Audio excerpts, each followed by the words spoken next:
各位朋友，大家好，好久不见，甚是想念。这个周末终于把一堆事情搞完了，得空和大家说说我的近况。视频前半段主要和大家聊聊为什么很久没有更新视频了，以及为什么这个视频会有2个画面。首先呢，没有更新视频是因为我们全家都生病进医院了。首先是我女儿生病，从细菌病毒感染到最后发展成重症肺炎，进了重症监护室。医生说需要住院治疗，当然很可笑的是，因为住院病床不够，最后我们没有住成，每天送到医院挂水，从普通的抗生素到激素，最后终于把咳嗽抑制住了。这次我们也没想到会那么严重，以前咳嗽一般雾化几天症状就能缓解，这次2个星期才慢慢好起来。看吧，后疫情时代的病毒有多危险，家里有小朋友的各位家长都要注意了。然后我也得肺炎了，不知道是在医院感染的，还是在家里被小朋友传染的。总之，经常锻炼身体的我，也扛不住这病毒和细菌的侵袭。20多年没有挂水的我，一连挂了7天的水才好转起来。接着，家里的老人也肺炎了，挂水、住院、看心理医生，一个没有落下。由于60多岁了，老人对死亡这件事会感到焦虑，导致失眠，更加加重了病情，恢复起来很慢，前后差不多1个月才好。全家大病初愈，再加上天气不错，我们来到了上海青浦区的西红农夫集市，这真是一个宝藏去处。为什么放2个画面呢？我的想法是给大家对比下医院的嘈杂和大自然的美好，你会选哪个呢？很显然，从画面的大小上就能看出我的选择。如果大家不愿意看嘈杂喧闹的医院，可以点击画面的纯享版，静静地感受大自然的美好。在医院，我们看到了在挂水还在做作业的孩子，这是中国教育的悲哀。身体和鸡娃哪个更加重要？很显然，很多家长选择了鸡娃。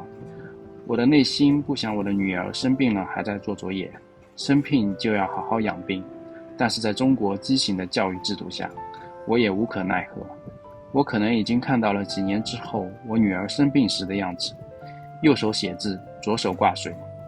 就像我在之前的视频中说的一样，我曾经挣扎努力过，眼看就能上岸，但无奈败给了动荡的政策变化。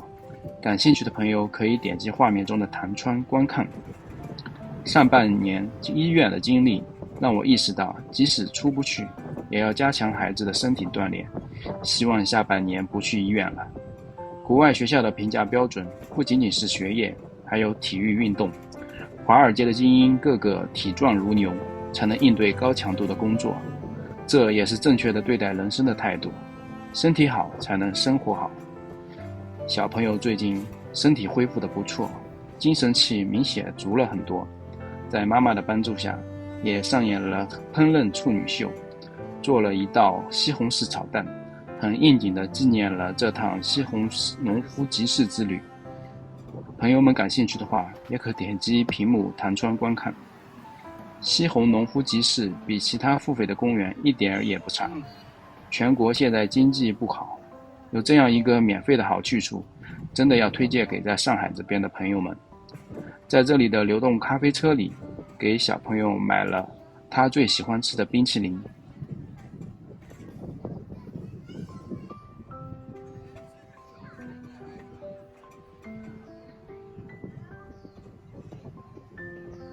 这里除了流动咖啡车，还有人把自己家的私家车后备箱作为临时咖啡馆，我看生意还不错。看了那么美好的画面，我也在畅想，要是有一天我把房车适当的改装一下，变成咖啡车，开着房车全世界到处转转，还能卖咖啡赚个油钱，那该有多美好。不过这画面也就在脑海中想一想，还得回到现实中来。1没有房车，2没有咖啡机，3还得坐班赚钱养家糊口。或许退休了，或哪一天被裁员了，可以落实下这个计划。要是真的被裁员了，那可真是时间自由了，但囊中却羞涩了。我和我女儿这次生病，没有花多少钱，那是得益于我们公司给我和我女儿都买了商业医疗健康保险。我看病大部分都是从医保中扣钱的，同时我也拿着发票到保险公司那边理赔。从屏幕中的赔付图可以看到，保险覆盖了我99%的费用，这样一算呢，相当于把医保中的钱套现了。但是我们公司也挺鸡贼的，我对比了一下我和我女儿的保单，发现我女儿少了很多可以报销的项目，所以大家可以在屏幕上看到，我女儿的报销率只有48%。再说说老人的医保吧，老人的医保是农村合作医疗，每年门诊只有3000元的可报销额度，但不幸的是老人生病多，3000元早就花完了。幸运的是，住院报销额度可以达到30几万，所以这次安排老人住院，一共花了8000多块钱，报销了4000多元，自费了4000多元。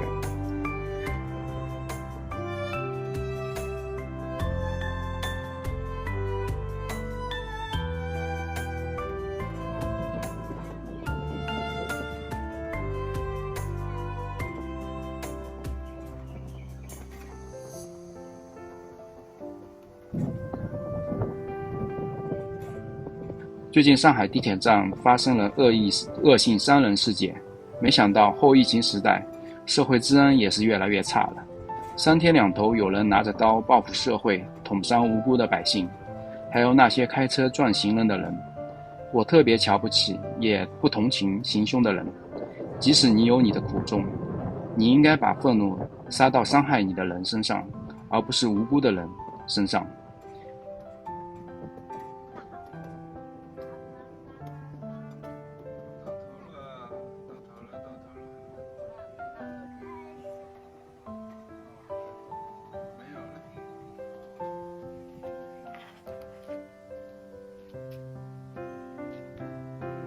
借这个机会，再次推荐西红农夫集市。我相信大家心里都会有焦虑情绪，当你心情不好时，来这边逛一逛，也许就豁然开朗了。关键这里免费。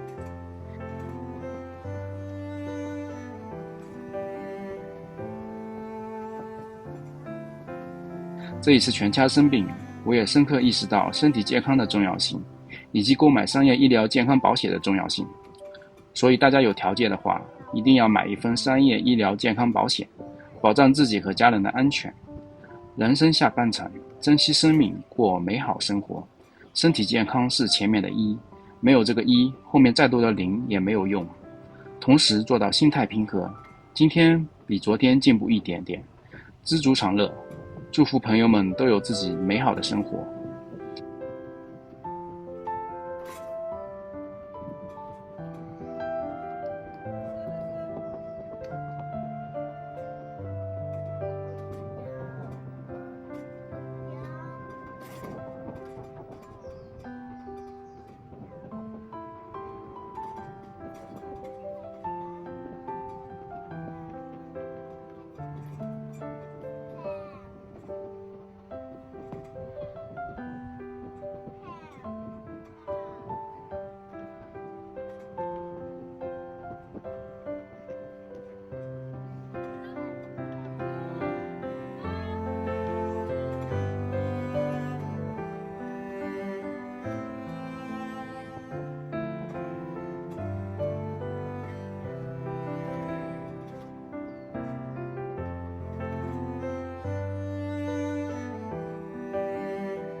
对了，您都看到这儿了，那就给我鼓励鼓励，加个关注，点个赞吧。